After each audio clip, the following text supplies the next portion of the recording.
Hello, Kingman. Welcome to A Few Moments with the Mayor. So pleased to have a very special guest with us today, Judge Sipe. Would you kindly introduce yourself to the community? Yes, I'm Billy Sipe Jr. I'm a Mohave County Superior Court Commissioner, Judge Pro Tem. I was born here and raised in Kingman, Arizona. We're so glad you're here. Would you tell us what you do as Judge Pro Tem? Yes, as a Judge Pro Tem, I have many different functions. I'm assigned to 40% of all the adult criminal cases that come through Mohave County. These are all felony cases. By contrast, the other two judges are assigned to 30%. So I have the highest caseload of all the felonies that are processed in Mohave County. I also preside over the Kingman Drug Court program, which we'll talk about here in a few moments. That's the favorite part of the job for me. I also do all the grand jury impanelment. I do all the grand jury returns every week. I am also assigned to all the order of protection hearings, all the injunction against harassments that come in through Kingman. Also handle all the fugitive cases that come through Mohave County. These are people that are arrested in Mohave County and other states that have to be processed as a fugitive. I handle those matters, and I recently started a early disposition court in Kingman as well. Wonderful. So what would your typical day look like? How many cases would you hear on average? On a typical day, it kind of depends on which day of the week. On Monday, I could probably hear 50 to 60 cases. That's a case where we process a lot of procedural hearings, arraignments, case management conferences, pretrial conferences.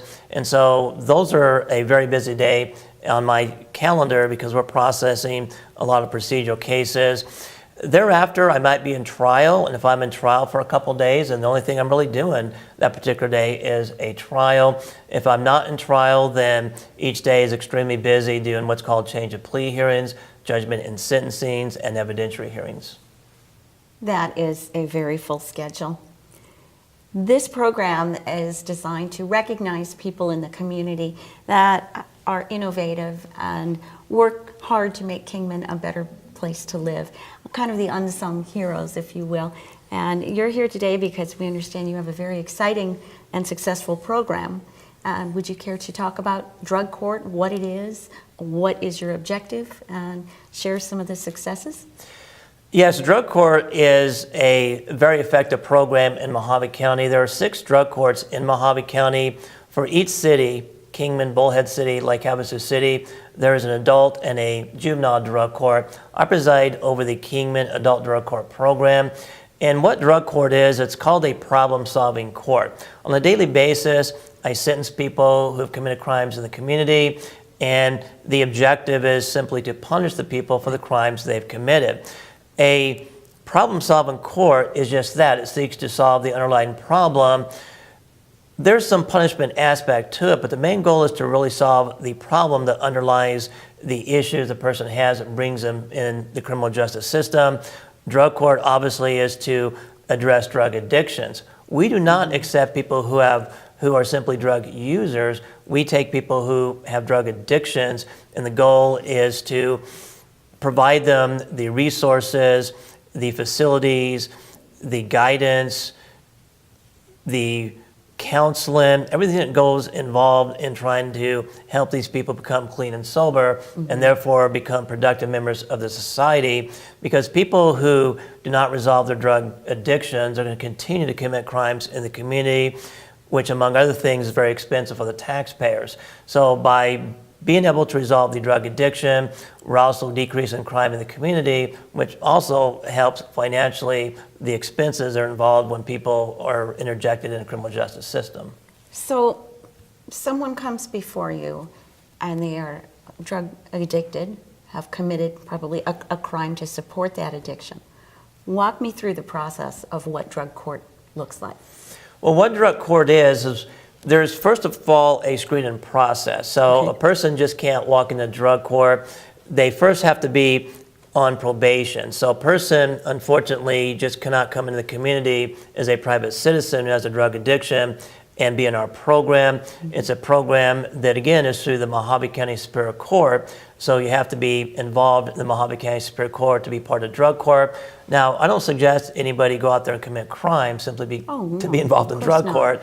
But if a person commits a crime and they are going to be placed on probation, then there's a screening process with the drug court team, and there's a wonderful team that comprises the drug court. We will screen the person to determine whether or not they are an acceptable candidate for the drug court program.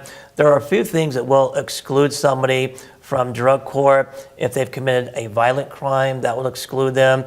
If they're involved in sales of drugs, that will exclude them. So there are some factors that will exclude somebody from the program, but this is a person that has a drug addiction that needs substantial intervention, then we'll accept them in the drug court program.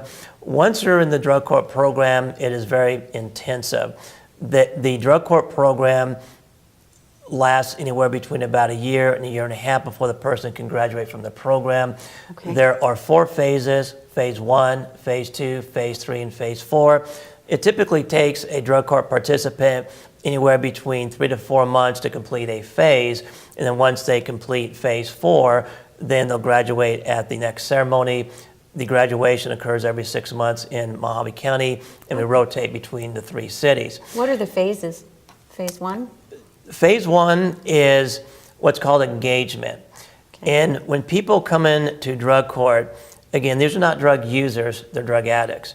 And I found that simply telling somebody to quit using drugs is ineffective and will not cure their addiction because the judge says don't use drugs anymore. So we understand that when they're in phase 1 in drug court and they're on probation, we understand they're still going to be using drugs. And what makes drug court very unique is if it wasn't for drug court, if a person uses drugs on probation, it's a probation violation and they can go to prison. So drug court insulates a lot of people from probation violations because we realize they're addicts and it's going to take some time. So phase 1 is engagement, where they're expected to go to no less than 3 group sessions every single week. Okay. There are providers here in Kingman, and they have to go to at least 3 groups every single week. Phase 1 is also home arrest, which means you can't leave your home unless probation gives you permission. You also are drug tested on a very regular basis. And the people in drug court have to call TASK, which is the service that does the drug testing, 7 days a week, including holidays. And randomly, they're chosen to then show up that day to test. Right. So they're tested on a very regular basis, and then they come to court every single week to see me and the drug court team. And every single week, we review their progress in drug court. We review the week that they had, and if they have done well in drug court, then we give them rewards. Okay. If they have had issues in drug court, if they have violated policies of drug court, then there could be sanctions that are imposed immediately. So they're held accountable in drug court as well on a weekly basis. You're really giving people a second chance, really a new lease on life by doing this. I mean, giving them the opportunity to turn their life around. Absolutely. Everybody in drug court, if it was not for drug court, would either be in prison or dead. And unfortunately, a lot of people are dying because of drug addictions and because of heroin. And what people don't understand, and I try to educate them, is a lot of times it's not the dosage that's killing them of the drugs. Heroin especially is now being mixed with a drug called fentanyl, which is extremely lethal. The size of a grain of rice is lethal, and they're mixing this in with the drugs, and this is what is killing people. If you go back and read articles about a lot of the people from Hollywood who have died from drugs, such as Whitney Houston, Michael Jackson, and some of those type of people, fentanyl is in their system. And so this is a very horrible drug. And so people are dying from this drug as well. So it wasn't for drug court, and all the participants understand this and accept this, that they would either be in prison or be dead. At the last graduation we had in December, there was some of the graduates that really thanked from their heart the drug court team, and told the drug court, you really saved my life. If it wasn't for you, I would probably be dead, Right. and this program saved my life. So it gives people definitely a second chance of life. It saves lives, and it saves people from going to prison, and allows them to be productive members of the community once again. You know, I served for years on 2 foster care review boards, and certainly it's not just the drug addict that is impacted by drugs, but we see so many children coming into care. It used to be, you know, children would come into care because of financial need. Now we see majority of the cases are because of drugs. So you're not just helping an individual, you're really impacting families, and you're impacting the community. And for that, we certainly applaud your efforts, and thank you so much for doing what you're doing. Well, thank you. Now, I know you're very busy. It sounds like you have a very, very full schedule, and you do some pretty intense stuff. So maybe would you be willing to share with Kingman something you do in your leisure time that might be a surprise? So did you say leisure time? Leisure time, the little tiny bit that you must have. From time to time, I actually do have some leisure time. And I really enjoy being a judge a lot. I love what I do. I love the impact I make Yes. in the community and on people's lives. But as a judge, and this is true with a lot of professionals, you have to be very dedicated 24/7. I mean, this is who you are. This is your life. It's not an 8 to 5 job. Sure. And so to me, I'm a judge 7 days a week because I'm always working on cases. I'm always thinking about cases. I'm devoted to what I'm doing, and I always want to make the best decisions that I can. It's like most professionals, your profession really defines who you are and kind of engulfs your entire life. Now, when I do have some spare time, I enjoy running. Oh, great. I enjoy long distance running. I've ran many half marathons.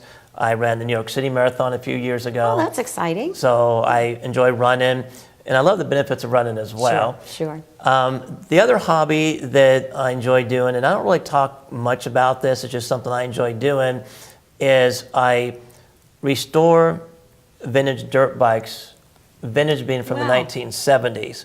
And the way this developed is, as I get older, I get nostalgic for things I had as a child. And my very first dirt bike was a 1973 Honda XR75. And I've ridden dirt bikes most of my life.